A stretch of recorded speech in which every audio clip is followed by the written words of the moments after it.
Now some breaking news coming in. Former Pakistan Prime Minister Imran Khan has been granted a bail in the Al-Qadir Trust case. Now this comes just about 40 minutes from when the proceedings resumed at about 3 p.m. India time.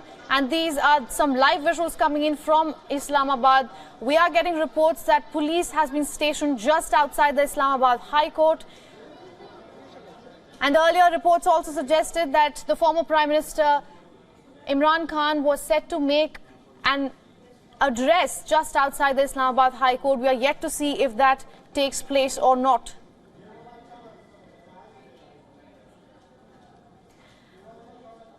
Now, our Pakistan Bureau Chief, Anas Malik, is joining us on the phone line right from outside the Islamabad High Court. Anas, what is the latest you are seeing and what is the latest you are hearing from the High Court?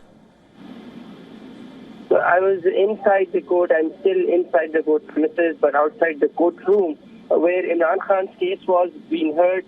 Quite an exchange over there between the officials and between Khwaja Haris, Imran Khan's lawyer, and the two-member bench. Imran Khan is due to come out very shortly. The 2-week interim bail in retrospect has been granted to Imran Khan in the Al-Qadir Trust case, and a single bench will also now be hearing the case in court number 2 with regards to the contention that Imran Khan has and his legal team has challenged about the procedure and the embezzlement of the procedure by the National Accountability Bureau in this very case itself. Plus, they've also sought an interim bail in all of the post-treated cases that have been registered against Mr. Khan and other party leaders. Now, as I talk to you, the security cordon is back. Rangers are there at the first line of defense. Then we have the police, and then we have the anti-terrorist squad, all lined up, literally guarding the gates of the court, of the court room number 2, where Imran Khan is. Currently, we see immense and intense security measures being put in place by the authorities. They're leaving no stone unturned in order to ensure security being done. But the big news from here is that after about 45 minutes of hearing the case continuously, the two-member divisional bench of the Islamabad High Court that was headed by Justice Miyagul Aurangzeb, and it also had Justice Rifat as well. They have now approved the bail in retrospect for 2 weeks of Imran Khan. So that means that in this particular case, he gets to be a free person. Now, there are reports, what we heard is that the Lahore police is outside the premises of the Islamabad High Court as I talk to you right now, and they plan on arresting Mr. Khan and others in the case that pertains to riot and violence outside the Corps Commander Lahore's house that took place on the 9th of May. Now, it is still unclear whether or not that arrest would be possible, but we've heard from media reports and our colleagues stationed outside that the Lahore police are all geared up. As I said, the security cordon is there, the lines have been drawn, and any moment from now we would be seeing Imran Khan walking out of this very courtroom number 2 that might just be on your TV screen right now, and you might be seen walking towards his car. But largely speaking, at least in these cases, his immediate worries are over. Ananya? Right, Anas, stay with us. We're also being joined by Amir Shaheen, a senior journalist from Pakistan. Welcome to the broadcast, Anas. We are just being told that the Pakistani Prime Minister Shehbaz Sharif has said in a statement that the Supreme Court's relief to former Premier Imran Khan was nothing but an NRO. Now, this of course comes after the Supreme Court just a day before yesterday had said that Imran Khan's arrest, it had deemed Imran Khan's arrest as unlawful and had called for an immediate release of the former Prime Minister. How are you assessing this political duality and this crisis that is panning out as we speak? The ruling government, the coalition, is extremely unhappy, and it's not starting just now against the Supreme Court. The ruling government has been criticizing the duality of Supreme Court, and it was just exemplified in this case where the Islamabad High Court said that the arrest of Imran Khan was legal, whereas it was very predictable that once it goes to the Supreme Court would give leeway to Imran Khan. And even today, when the case started being heard, the judges of the Islamabad High Court were hearing the case, and during that hearing, there were political sloganeering. People started chanting slogans, and the judges had to walk out. Also, Imran Khan, was asked during the trial. He was asked if he was given permission to call his wife, and he said, "Yes, I was provided a landline to call my wife." And then he was asked, "Did you call your wife? Because according to our understanding, you called a woman named Musarrat Cheema." Now, Musarrat Cheema is yesterday an audio leak was found online on digital and social media platforms and reported in mainstream media as well, of Musarrat Cheema, in which Imran Khan is talking to Musarrat Cheema, and he's saying that these judges, the judges of the Islamabad High Court, are compromised, and the other judges, which is the judges of the Supreme Court, are the ones that she and another leader of PTI should contact. So that was happening. And also, when Imran Khan was asked by a reporter just before this trial, that has he been able to, establish a deal with the military establishment, Imran Khan did this to him and said, let's not talk about it. And there were smiles. There are other audio leaks as well that are surfacing of the PTI. Right. I'll just quickly go back to my correspondent Anas Malik, who is at the court at the moment. And Anas, I want to quickly, if you could sum up exactly what is going to pan out here on. Now, Imran Khan has got a 2-week bail, has been granted that, but exactly how is it going to, how is the procedure going to take on from here? Well, how it's going to pan out from here is that there are 3 more pending cases which are being heard by a single bench that is being headed by Justice Mia Gul Aurangzeb in courtroom number 2 of the Islamabad High Court. Now, this main case in which he was earlier arrested and the order was struck down, as you said, the Prime Minister was heard criticizing it as an NRO, rightly so, because the court even called it as an unprecedented measure or an unprecedented relief. In that particular case, he gets to walk free. But there are 3 more cases that are pending that are there for a pre-arrest bail, and that is in which Imran Khan is seeking bail. One that pertains to, with regards to incitement of violence in general. The second case that pertains to the violence that ensued following the arrest of Imran Khan 3 days back, including across the country. And then there is another case. These 3 cases will be heard by a single bench. And in fact, as I talk to you, the hearing on those cases is currently ongoing. Justice Mia Gul Aurangzeb, a single bench that is headed by Justice Mia Gul Aurangzeb, is listening to these cases at the court number 2. And in a short while from now, we will get to hear that in case if Imran Khan manages to secure bail in these 3 fresh petitions that his team have filed, then he gets to walk scot-free as a free person. What would be really interesting would be to see the fact that whether or not the Lahore police that are stationed outside, whether or not they get to be barred to arrest Imran Khan in the FIR number 96 out of 2023, which pertains to the arrest, which pertains to the fact that he was the one who had incited the mob that led the siege at the Corps Commander House in Lahore, or not. That is the bigger question. And in a short while from now, we would get to know the exact fate of Imran Khan, whether he gets to walk free or gets to be arrested again. Ananya. Right. Amar, I want to come to you now. Even just, hours before this ruling came that he has been granted bail, the Interior Minister, Rana Sanullah, had said, and I'm quoting here, that the authorities will rearrest Imran Khan if need be. So even before the release ruling did come, the government had made its stance clear that we will rearrest him if at all we see it necessary. How do you see this panning out? And also on the streets, what kind of a reaction are you expecting post this? So firstly, Imran Khan, I I tend to expand on that. Imran Khan is not going to walk scot-free for a very long time, and certainly not before the provincial or the general elections in Pakistan. Imran Khan has a lot of cases to answer for, and by no way that he's been absolved in this case. This case, the limitation of the hearing was only pertaining to the bail. Right. So in order to go home for a couple of weeks, he has to appear in all hearings and investigations and abide by the rules that he hasn't been.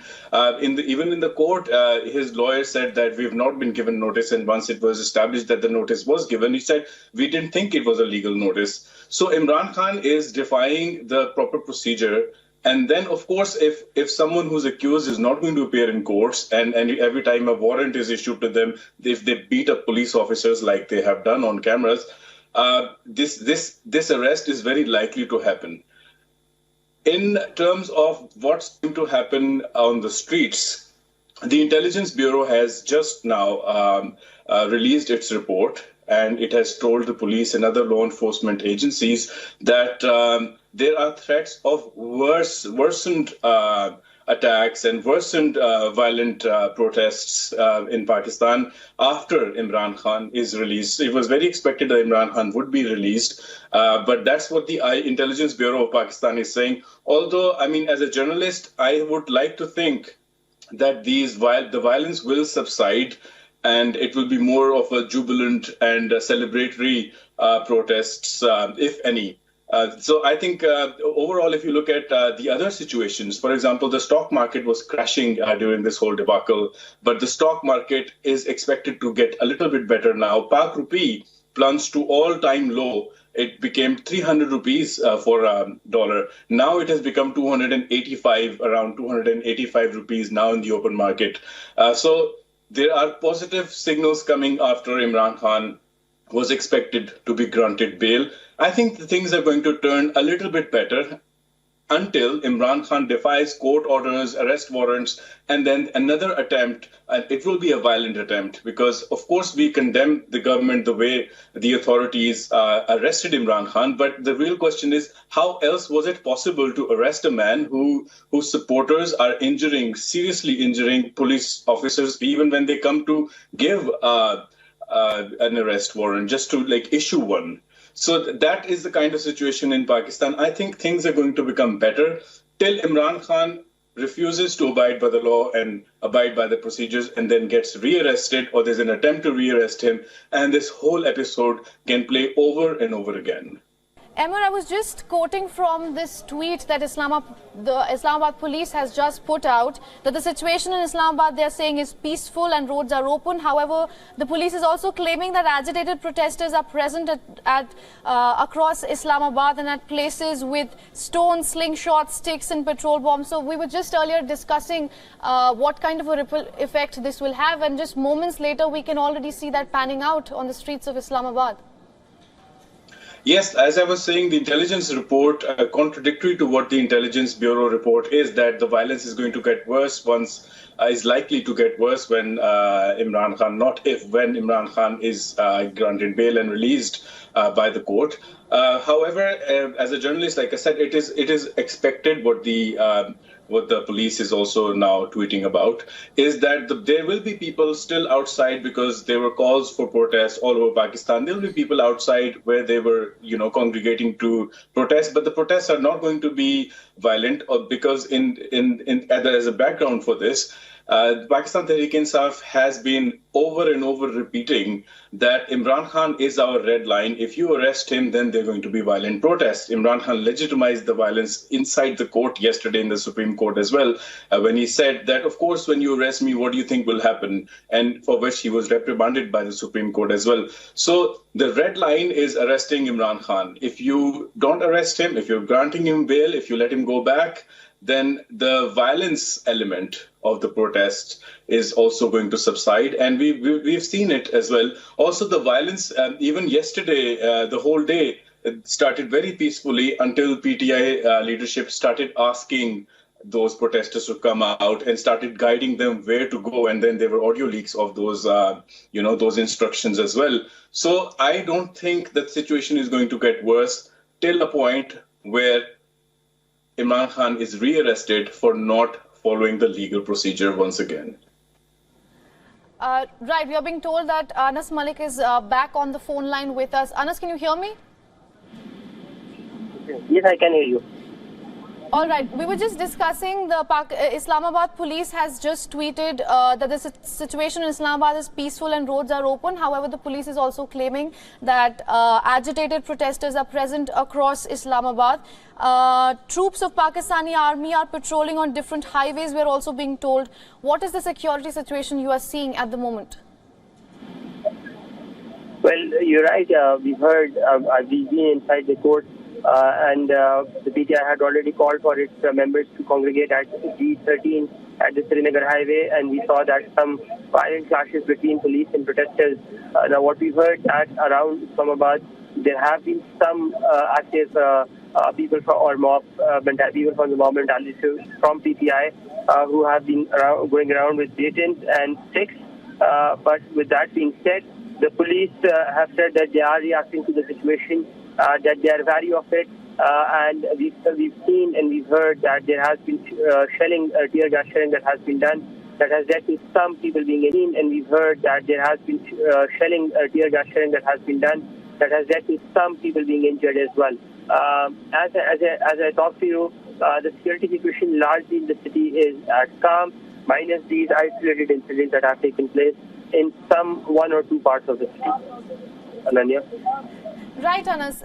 Emma, if we could just zoom out a little, see from the global perspective, Pakistan is a country that is already in the middle of a financial crisis. On top of this, of course, there's the political crisis that is playing out as we speak. The judiciary has been involved, the military has been involved. How do you see the world looking at Pakistan right now? Many experts were even questioning if it's going the Sri Lanka way. What are your thoughts on this?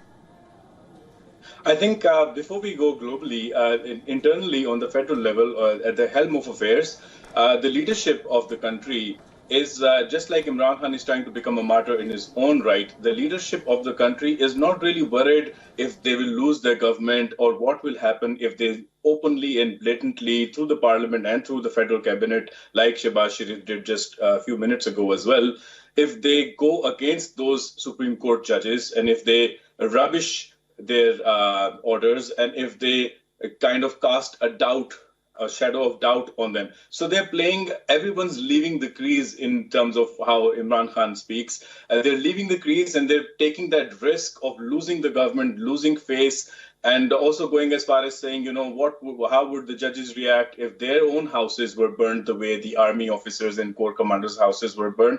So there is a sense of irresponsibility, even, from the government. Of course, Imran Khan has been throughout been acting like Donald Trump. But the government itself is not being, the responsible government that doesn't, that minces its words. The government has been, the federal cabinet, the parliament has been all out against the judiciary. Now, this starts that kind of uncertainty that ruins the economy, which we saw happen in the last 2 days. It has just started to recover right now. And then globally, if you talk about the US has been saying that this is Pakistan's internal affair. However, they are very cautiously looking at how, things are panning out in Pakistan, and urging the politicians to work together rather than against each other. And China also, the biggest investor in Pakistan, is also very wary of the current political situation in Pakistan, as destabilized Pakistan is a bad investment for China. So globally speaking, the European Union has shown reservation on how things are panning out in Pakistan, especially because it doesn't spell good news for the future of Pakistan, and a recovery is not possible if there is squabbling within state institutions. It's more than just political rivalry. Now state institutions are seen to be taking sides. The current military establishment leadership happens to be neutral or in favor of the ruling party, the government. The previous establishment, which is still very powerful, along with the judicial establishment of the Supreme Court, is seen to be more sympathetic towards Imran Khan. And that kind of environment where institutions are not subservient to the law, but they're taking sides as power players, Pakistan is not seen as a country that can actually be able to recover from the kind of crises that are happening, and so close to civil unrest. The All right. civil unrest was happening because Imran Khan's party was not happy, but it was a show of power on the streets of Imran Khan's political power. And the current ruling party, which is of many different political parties, perhaps their activists would want to, I hope not, but they would want to show their show of power, and then they could do the same kind of protest against the Supreme Court judges and people who are helping Imran Khan come back into power. And that kind of instability, the whole world does not see it as a positive sign for Pakistan. All right. The IMF is also, not very happy with the way things are going. And it is very unlikely that they will release the really long-awaited installment of money, which is very vital for Pakistan to not crumble within its financial woes. All right, all right. We will be tracking all those developments, of course. For the viewers who are just joining us in, the former Prime Minister of Pakistan, Imran Khan, has been granted a 2-week bail. And here on, my colleague Barry Singh will be taking over this developing story. Right, Ananya, thanks for that. It's the top of the hour, and if you're just joining in, as Ananya said, well, there is relief for Imran Khan, the former Prime Minister, who has been given 2 weeks of bail in the Al-Qadir Trust case. But he could face arrests in other cases. Remember, there are over 100 cases filed against him. However, in terms of the optics for this politician, for Imran Khan, well, it seems to be looking up. He's been able to galvanize large crowds on the streets, and in court, he's got a reprieve from the top court, who called his arrest illegal just yesterday and asked the National Accountability Bureau for accountability, saying why was he arrested outside the Islamabad High Court, where he was going in for the hearing in the same case. So if you look at the visuals on your screens, we are awaiting Imran Khan making an appearance. We've also seen in the last couple of days violence, widespread violence on the streets of Pakistan. The army was called in some provinces as well. And as Anas was pointing out, there was much back and forth in court just yesterday, drama unfolding in and outside of court premises both. And as Ahmad Shaheen has pointed out, this is really a tipping point for Pakistan, it seems, considering the fact that they are going through a financial crisis, a constitutional crisis, and political parties at variance with each other even cannot decide the election dates for both provincial elections as well as the general elections. Ahmad Shaheen is still with us, and if our production can tell us, Anas is also with us. Ahmad Shaheen, you making the point there that going forward from here, there's much to mend for Pakistan. Indeed, I think what needs to really mend is the principal policies of the leaders of Pakistan. The Pakistani leadership, the political parties need to establish something. This hypocritical way of Imran Khan wanting the constitution and rule of law and the military to be away from politics only when it comes to unless it comes to his aid, is, principally wrong. I think hiring or taking help from judges or generals puts them in power and not the politicians. And be it the current government, which is PMLN and People's Party, or be it Imran Khan's PTI, all these parties have come to power using help from the judges and from the generals. And then the judges and the generals fight within themselves, and there's a fight within the Supreme Court itself. Some judges are against others very openly, very publicly. So that kind of, instability can only be countered if people who are going to, the politicians who are going to the people for their vote, go to the people, for their vote to come to power, and not go to these generals and these judges in Pakistan. I think unless that kind of policy shift is made on the Pakistani leadership, the civilian side of leadership will always be so weak that after they get taken out of power, like Imran Khan did, then they will come out and say, I was not running the show, it was the military, I wasn't doing anything, I was not going after the journalists, I was not going after all these people, it was the military arresting people. Even now, maybe 10 years down the lane, perhaps Shehbaz Sharif will come out, and when he is being arrested the way Imran Khan is being arrested, and tell all of us how it was the military who was not happy with what Imran Khan was saying, calling them animals, accusing them of assassination attempts, and accusing them of interference with politics. And perhaps what Imran Khan has already told us, that it was the military doing all of that, perhaps Shehbaz Sharif will come out and say the same. that he wasn't really calling the shots. And it wouldn't be too surprising if a civilian government in Pakistan is not calling the shots, because it's never happened. Right. Anas, who is on the phone line with us right now. Anas, what are the latest visuals you are seeing on the ground, and what's panning out inside the court right now?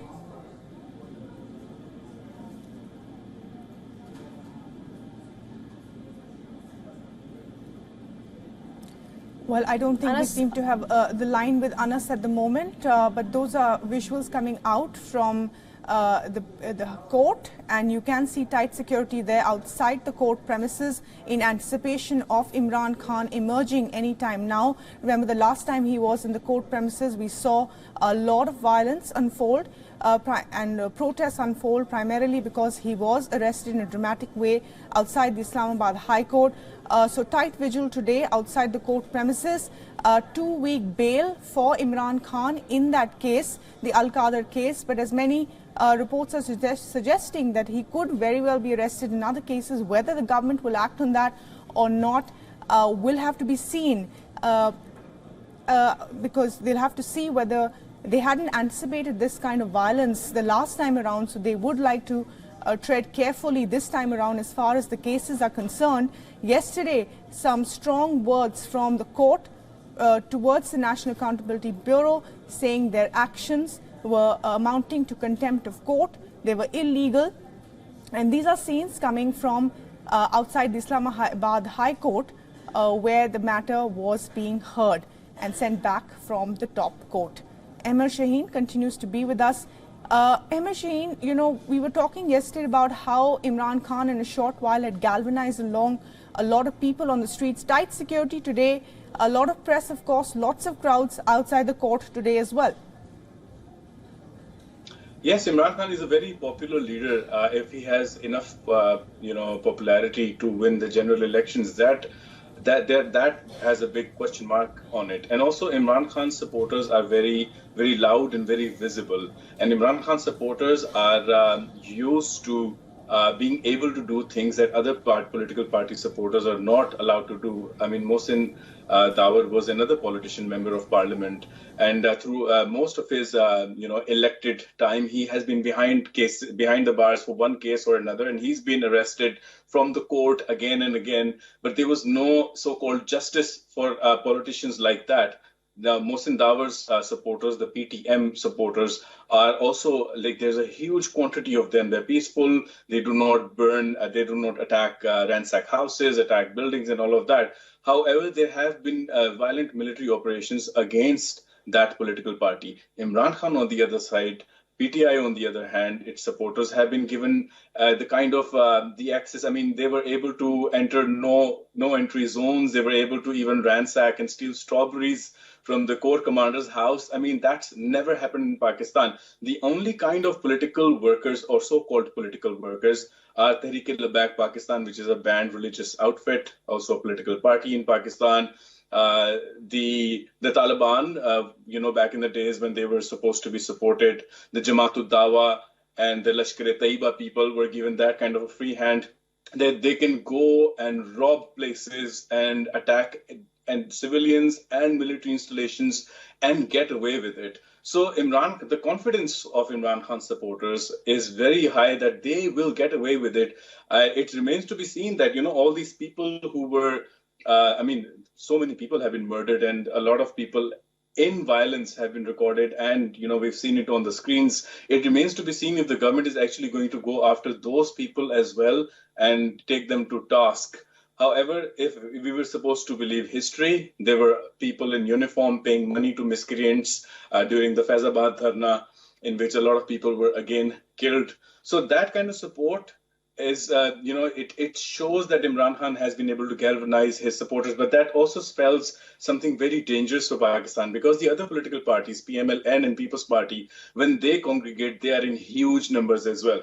And if the rules of business are going to change, if the atmosphere of protesting is going to change to the point where they're going to no entry and they're going to attack government installations and injure and kill policemen and other law enforcers, then the problem will be that other political parties combined together have a much bigger, the quantity number of people across Pakistan. And that is the kind of thing that needs to be stopped, because it might be owned by PTI as something remarkable, but it could be the tipping point of pushing Pakistan towards something that is a sort of a political civil war. Because if the protesters on PMLN side take on the protesters from PTI side, then surely the results would not be as bad, which will be much worse, as just one political party going after state institutions and installations. If there are two parties fighting against each other, the death toll and the injuries and the damage would be manifold. Right. Imran, you're making an important point there, but I just look to go back to the point of how Imran Khan has, in the last couple of years gone from the poster boy of the military to now, being not so popular with the military. And also the point of what we saw today, that the Tehreek-e-Taliban actually came out with a statement in support of the protests by Imran Khan, saying the protesters were, absolutely right in the way they were protesting and hitting out at military installations, and, all the things that were going on the streets were all justified. Yeah, before I get to the Taliban side, let me explain why Imran Khan has fallen out of the favor for the current military. Basically, what Imran Khan was trying to do was, according to his own self, he was trying to get the person, General Faiz, the chief of ISI, to remain as the chief of ISI for much longer than the military was comfortable in having him, because it was everybody was talking about how General Faiz, who also went and had that famous teacup, with the Taliban as soon as they took over in Afghanistan. So Imran Khan was the poster boy for General Faiz. When we talk about Pakistani military is, there are many points of views in Pakistani military. Of course, there's discipline and we see only one kind of point of view. But within those kind of point of views, the military was taking a lot of flack for bringing in Imran Khan. And Imran Khan was also started to bite the hand that brought him to power. So the military was not happy. He was calling them animals, and he was saying only animals are neutral, pointing out to the fact that he is trying to get punishments to Nawaz Sharif and other opposition leaders, and the military is not helping him as much as they should.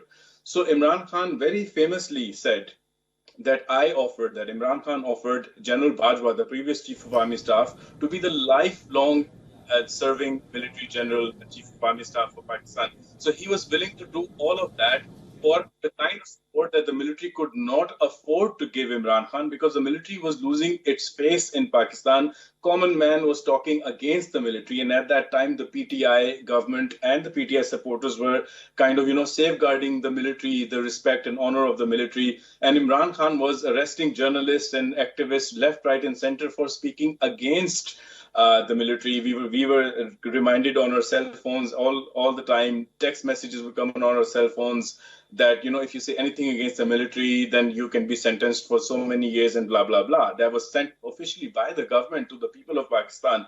Now, Imran Khan, at that time, it was Nawaz Sharif who was taking the names of generals and calling them out.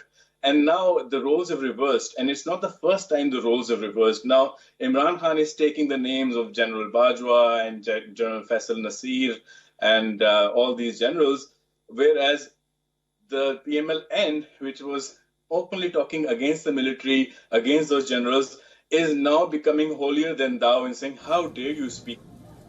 The only reason all of that is happening is because the military is, and will be very, very involved in who is running their country. The country is run like a company by the military, and the military chooses a chief of CEO to run it.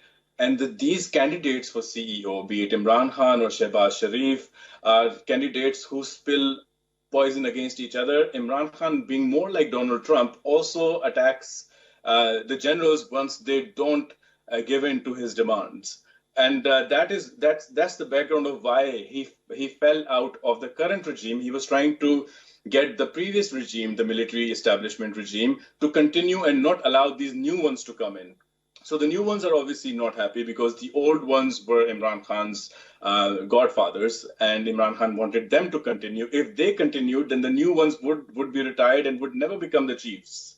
So that is the rift between Imran Khan and the military. Of course, the Taliban, Imran Khan is also known as a Taliban Khan, and Imran Khan has always shown support to the Taliban ideology. And even when the Taliban took over, it wasn't just General Faiz, Imran Khan's military godfather. It was also Imran Khan who congratulated them, and he was very happy. And he said, like they have achieved freedom by, coming under the clasps of Taliban. And Imran Khan's internal policy, his alliances within Pakistan, his support base is extremists, including the Taliban. Every time Imran Khan is given some kind of relief or some kind of, on the face of it, victory, the Taliban are the happiest entity. So Right. it goes to show that the previous establishment and their support for Taliban and their support for Imran Khan is synonymous and is very strong. And that kind of support is also allegedly seen by the Supreme Court of Pakistan and its support to Imran Khan's cause as well. Right, right, Hemasheen. So then it begs the question that if there were to be, polls now in the provinces that Imran Khan wants, what sort of election result are we looking at? Is Imran Khan being supported by a fringe, or does he have more widespread support? What is your take on this? I think Imran Khan's support is widely exaggerated because of two reasons. One, his supporters are very loud and create a lot of ruckus. The other is based on the previous results of the by-elections. Now, what people don't understand is that the previous by-elections were on the seats that Imran Khan's people resigned on. So the chances of Imran Khan regaining those seats after he's resigned, his winning candidates are more likely to win on the seat that they have just resigned from. So an overwhelming majority of those seats came back to PTI. Those were PTI seats anyway to begin with. And overall, the way I see it is that if he resigned, let's say, from 100 seats and he got 70 out of them, this means that he was unable to keep 30 of his seats. Now, whatever's been happening in Pakistan goes in Imran Khan's favor, including the last arrest, because the game of victimization plays very strongly when Benazir Bhutto was assassinated. Before that, the poll expectation was much different. After the assassination of Benazir Bhutto, People's Party easily came into power. And so Imran Khan understands that the victim card plays really well. They're arresting me. They tortured me. He said they hit me on the head with a stick and they beat me up. And then previously his other leadership of PTI have been accusing of going as far as being raped in prison as well. And then obviously the assassination attempts on Imran Khan and all of that plays into that. But Imran Khan will not be the only one playing that game. The current regime is exactly doing the same thing. They're playing that game. They're playing with fire. They're not listening to what the courts are saying, so that the courts, as they have historically done, would intervene and get rid of an elected prime minister. A political party losing their position from power is again another sympathetic cause, which I think the PDM, the coalition government, is trying to do. That they are trying to become victims of the judicial establishment, and Imran Khan is trying to become victim of the military establishment. And the saddest part is that the independence of the judicial and the military establishment is a sad reality. Right, certainly, Hemasheen, there's much to talk about when it comes to Pakistan politics and the different elements at play here. Certainly, we will continue that discussion. But the big news at this hour is that Imran Khan has been granted 2 weeks of bail in the Al-Qadir Trust case, and he's going to be walking out of the court anytime soon. We'll be tracking all those developments here on WION. Stay tuned.